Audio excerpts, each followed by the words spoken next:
Discussion keeps the world turning. This is Roundtable. You're listening to Roundtable with myself, Heyang. I'm joined by Steve Hatherly and Fei Fei in the studio. Coming up, this year's China International Import Expo is packed with pioneering designs and tech from the world's biggest companies, all converging in Shanghai. We've got the latest buzz at the expo with a look at what's new and exciting in the automotive sector. And are persuasion tactics merely tools of influence, or are they exploiting our most natural instincts for gain? At what point do these strategies shift from gently persuasive to manipulative? We explore the fine line between honest influence and outright control.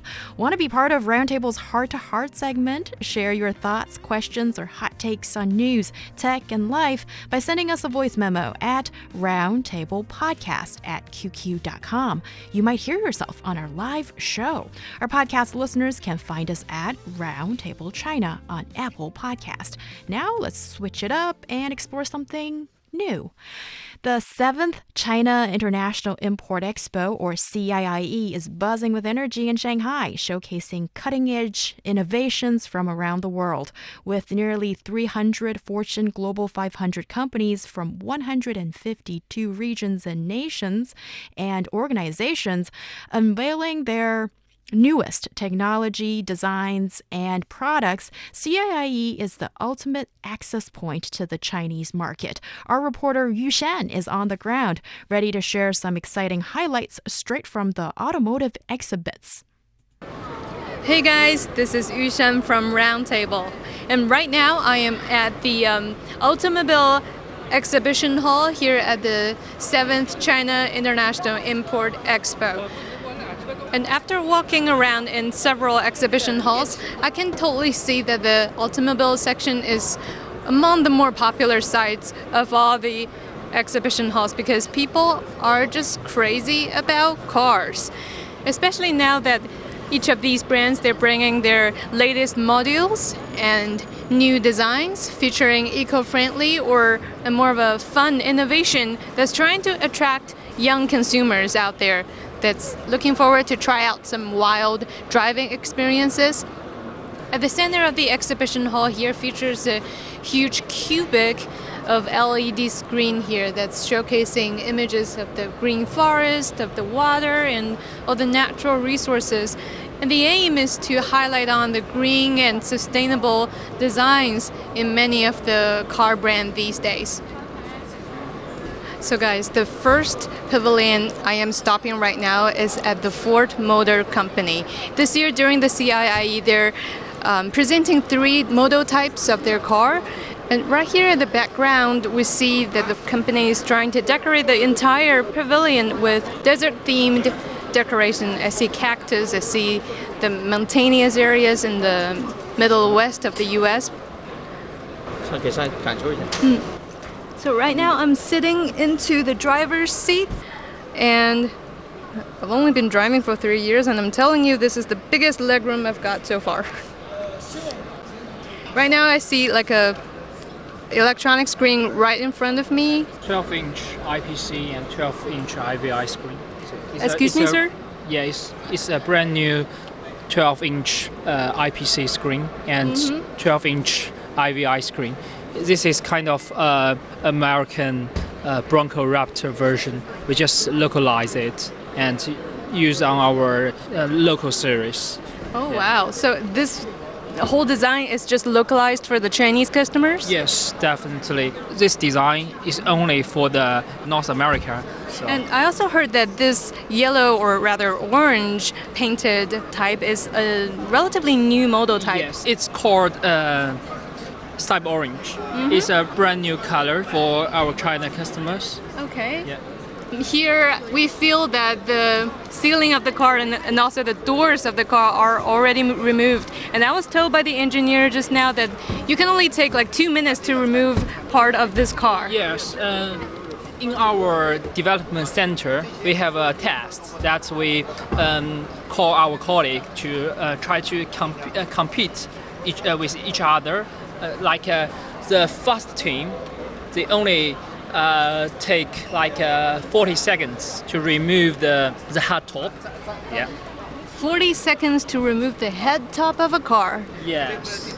So what about this Bronco model of Ford Motor Group that is so new and so innovative this year? It's all modular design. You can quickly remove the fender flare.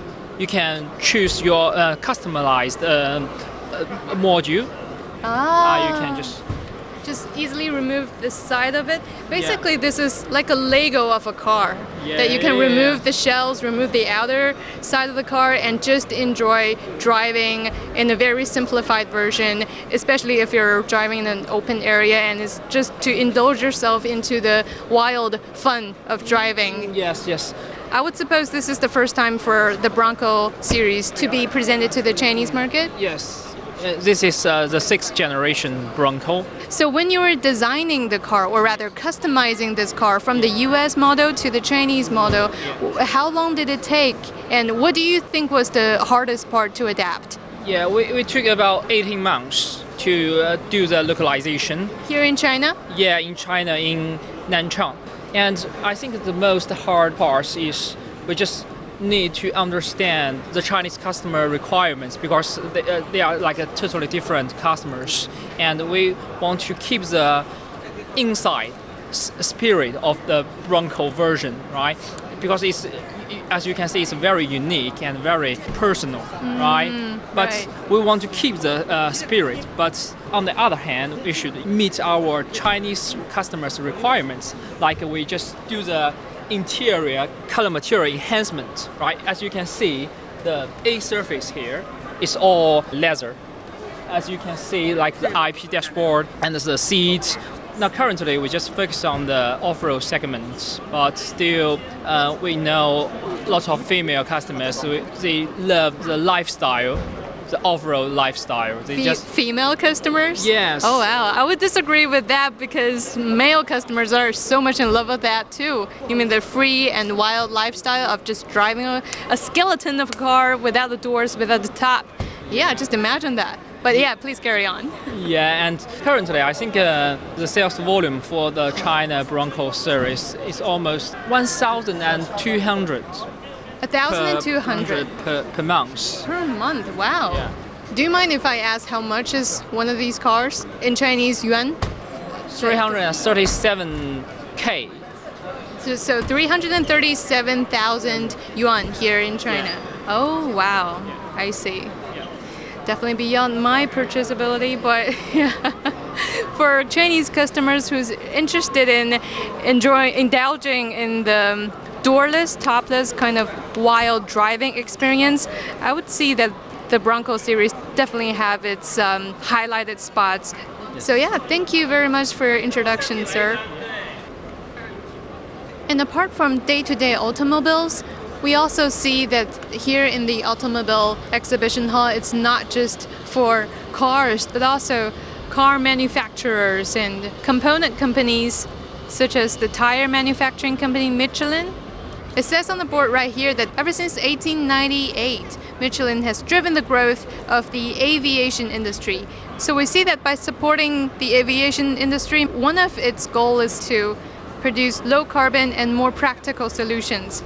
Their latest tire module is about 10% to 20% lighter than comparable products, and also one of their tire products that's at the center of the Michelin Pavilion this year showcases this new products that features an all-sustainable designing principle. So apparently 71% of the tire is made from sustainable material, or rather recyclable materials as well.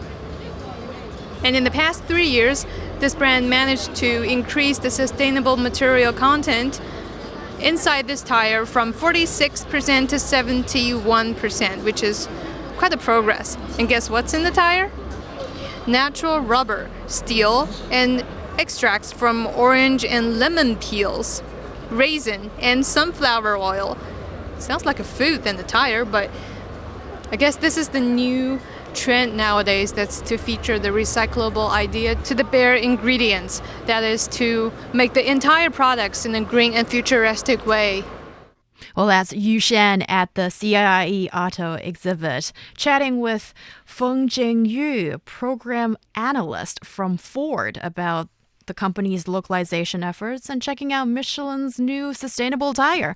I guess Michelin's not just about fine dining, but fine driving too, I suppose. Very much so. Yeah. Very much so, yeah. I'm jealous, I must say. You know, she gets to be there hanging out around the car section of CIE. That's a pretty amazing experience. And as she mentioned, it's one of the more popular exhibition sites there. There's a lot of attention on cars these days, and a lot of attention at CIE as well. Electric vehicles, we've talked about electric vehicles on Roundtable before, but one of the things under the spotlight at CIE is hydrogen-powered vehicles. They refer to those as HFCV, and it's still a relatively niche field. They produce. Have you heard of these before? I think I've saw it on the news here and there. They don't get as much attention as other electric vehicles do, but they produce only water vapor on the road. And as I mentioned, they're under the spotlight there at the expo. Foreign experts told a forum on the future of global new energy vehicles that hydrogen as a new energy source is challenging, but it has a lot of great potential as well. Li Jifeng is the director of the Climate Policy Research Office of the State Council's Development Research Center, and the quote was, China's hydrogen energy development is still facing many challenges, such as industry standards and norms that need to be improved. The hydrogen energy industry chain system is not yet complete, and there are other issues too. But again, a lot of attention being paid to hydrogen-powered vehicles too. One of the challenges of electric vehicles, when we started to talk about them and they started to become more prominent, charging stations was one of the big issues. Where can we charge these cars? And with hydrogen vehicles as well, fueling stations, that's one of the issues they're facing too. But there are some vehicles on display there at CIE, so it's pretty exciting. Yeah, and CIE is a place where cutting edge new innovations are being put on display. So maybe it's not necessarily, something that people would buy in stores just yet, but it's an important place and platform to showcase what you've got maybe in the near future. Yeah. And also, according to data from the China Automobile Association, just from January to August this year, total sales of new energy vehicles in China has reached more than 7 million, and nearly 60% of global electric car sales occurred in China last year. So definitely this is a huge market for the future of cars. Hydrogen vehicles as well in China. They say that next year the sales will reach 50,000, and in 2035 hydrogen-powered vehicles will be fully commercialized. So now it's all about EVs, but over the following years, we're going to be focusing or switching our attention more on to hydrogen-powered vehicles. Well, that's interesting because hearing about what's Yushan's experience at the CIE reminds me of a podcast a couple of weeks ago about Ford CEO Jim Farley, who went on a podcast talking about his trip to China, especially learning about how EVs are developing and how the Chinese market's been developing over the years. And he actually flew a couple of Chinese-made EVs back to the U.S. to have the Ford executives and also management to get a feel of how the current and also maybe the future EVs are like. And he praised a lot about a particular model, which is from Xiaomi. That's also been popular here in China since last year, I guess. And is it SU7? Yeah, SU7. I think the full name is Speed Ultra 7. And Jim said he didn't want to give it up after driving it for 6 months. And I guess I haven't really driven it myself, but I guess this must be such a driving experience. And then at the CIE, so a lot of the Chinese car makers and also I guess the driving technology companies are also collaborating with a lot of the foreign car makers to debut and to push to showcase their concept cars, which are basically the futuristic, those are eye-catching ones. Those are the ones that look like they should be on the moon. Yeah, exactly. And who knows? Maybe the moon is next year. Yeah. As we've seen at this year's CIIE, the car market is shifting towards sustainability and also localization. From groundbreaking innovations to global trends, CIIE continues to be the place where the future of business unfolds. Coming up, in the world where every purchase decision these days is potentially influenced by algorithms and marketing tactics, is our ability to make autonomous decisions being eroded. Stay tuned. Looking for passion? How about fiery debate? Want to hear about current events in China from different perspectives? Then tune in to Roundtable, where East meets West and understanding is the goal. It's the hour of Roundtable with myself, Heyang. I'm joined by Steve Hatherly and the dear friend of Roundtable, Fei Fei, today. In the digital age, where every click, scroll, and purchase is analyzed, influence and persuasion tactics have become more sophisticated and pervasive. Back in the 1980s, a well-known book outlined basic principles of persuasion, shedding light on why we make certain choices. But with today's advanced data analytics and social media algorithms, do these decades-old theories still hold true, or are they simply outdated tools used to manipulate modern consumers? With the 40th anniversary of this book upon us, well, it's time to question its relevance in a world driven by more subtle and powerful forces. So, Steve, you brought this topic to our attention. Tell us about this book. Yeah, I found this to be kind of a fascinating topic. So back in 1984, a man by the name of Bob Cialdini, he wrote a book called Influence, the Psychology of Persuasion. And the idea for his study on persuasion started in his university dorm room before that. As you mentioned, the book now had its 40th anniversary, hence it popping up in media circles these days. So just quickly about what happened. He was in his dorm room one day. You know, he's a poor college student. He had no money. And someone knocked on his door. Would you like to buy this magazine? And he said, no, I don't really want to buy that. Thank you very much. But the guy continued with his sales pitch, saying, this is a limited edition. It's not going to be available for very long, and it's been very popular around the dorms here. And so Bob bought the magazine. And when the guy left, he thought, why did I buy that? I didn't want to buy it in the beginning, but he convinced me. And that's what inspired Bob to do all of this research on persuasion and psychology behind purchases. And that's why he wrote that book.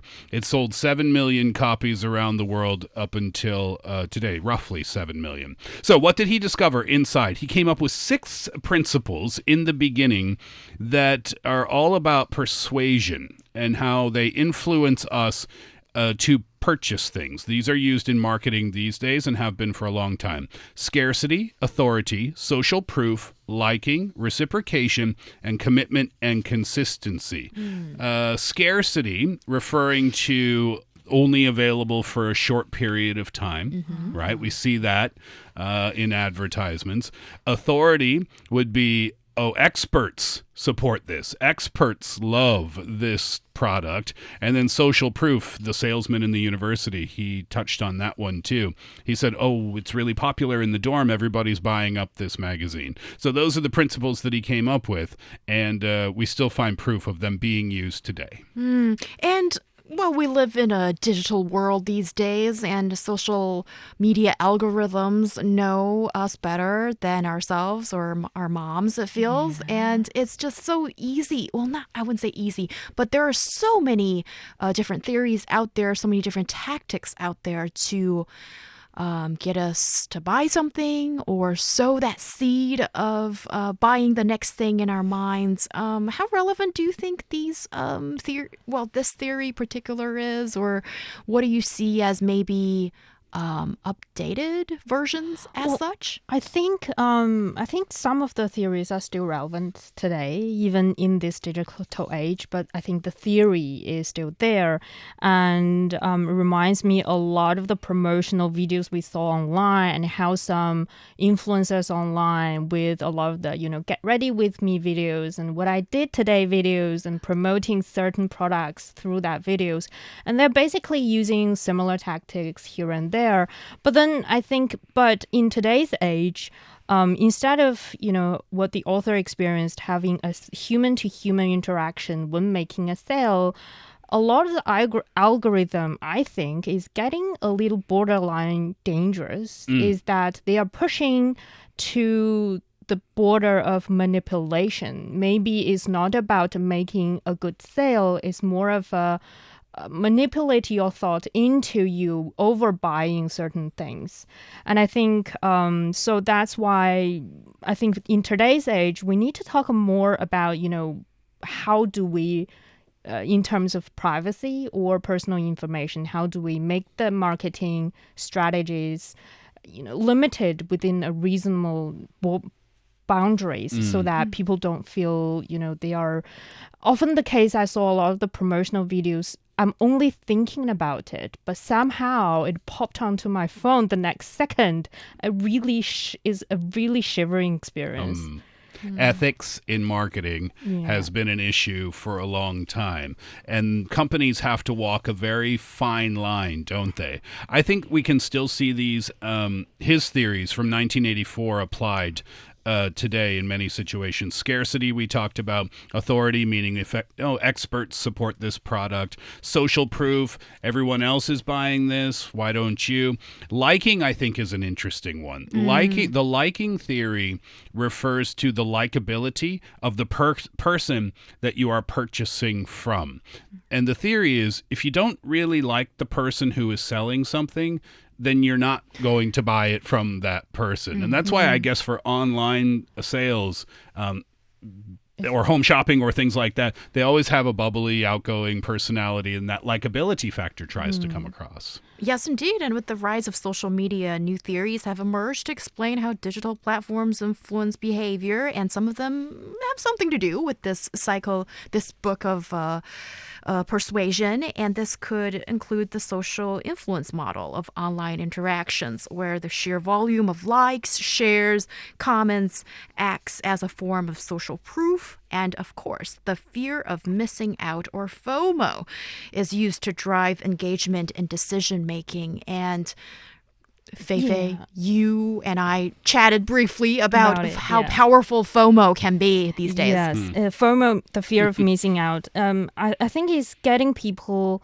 to engage, of course, to boost engagements in a lot of ads. But I think the negative side of it is driving people feeling anxious for not doing something, or the feeling of inadequacy or low self-esteem, which especially among younger generations, that they spend a lot of time on social media and they start to have this emotional toll on them instead of. So I think that's why I said a lot of the tactics are getting into a borderline dangerous areas, because we're just making a sale. Why? But in the end, some young people are suffering from anxiety for the fear of missing out. And, well, Steve, do you think in light of all of this, where should we draw the ethical line with persuasion tactics? Yeah, it's like I said, ethics in marketing has been a long issue, and companies need to be aware of this, and they are. On the very bad end of the extreme, when you talk about how we need to be careful about this, false advertising is something that people need to be aware of when they're thinking about purchasing a product. And false advertising is about misleading marketing for things that simply aren't true. One example, and I thought this was really interesting because I've seen this so many times. One example of false advertising is what they call puffery. Have you heard that term before? No. Like puffing up your feathers to make you seem better than you are, like a bird does. Puffery, if you've seen a restaurant do this before, the best cheeseburger in northern China. Well, that's called puffery. And the reason that's called puffery and false advertising is because that's impossible to prove, because it's subjective, right? Technically speaking, by American law, not here in China, but in American law, that would be illegal. But there's kind of a gray area that's hard to enforce. That's one of the examples of ethics in marketing where, companies, they do their best to try to influence the customer, but at the same time, they can't go too far. That's interesting, because essentially you're also bringing up the legislation or regulation issue here. And in China, there are strict laws in advertising saying you can't say you're the best seller unless you absolutely are. Yeah, unless you can prove it, right? But nobody has done that in recent years because there's a clear law stipulating that. And instead, you get the leading seller in, let's say, cheeseburgers or, fragrant soap or whatnot. But again, that ties back to Bob's theory of social proof, saying we are one of the leading sellers, and that's that psychological theory where you as the customer say, oh, okay, well, if they're one of the leading sellers, that means everyone else is buying it, then I guess I'll buy it too. Then I guess in a lot of countries, customers need to have the right to know that this is a piece of advertisement. Yeah. And so why in a lot of the cases, especially on social media, they need to have the clear disclosure about this this is a promotional video, or I have a piece of ad within this video, so be informed. Or I've been paid. Yeah. Well, the principle of influence reveal both the power and vulnerability of the human mind. And understanding the psychology behind persuasion empowers us to recognize when we're making decisions and choices for ourselves and when we're being nudged, helping us reclaim a sense of control in a landscape designed to influence. Thank you so much, Steve and Fei Fei, for joining the discussion. I'm Heyang. We'll see you next time.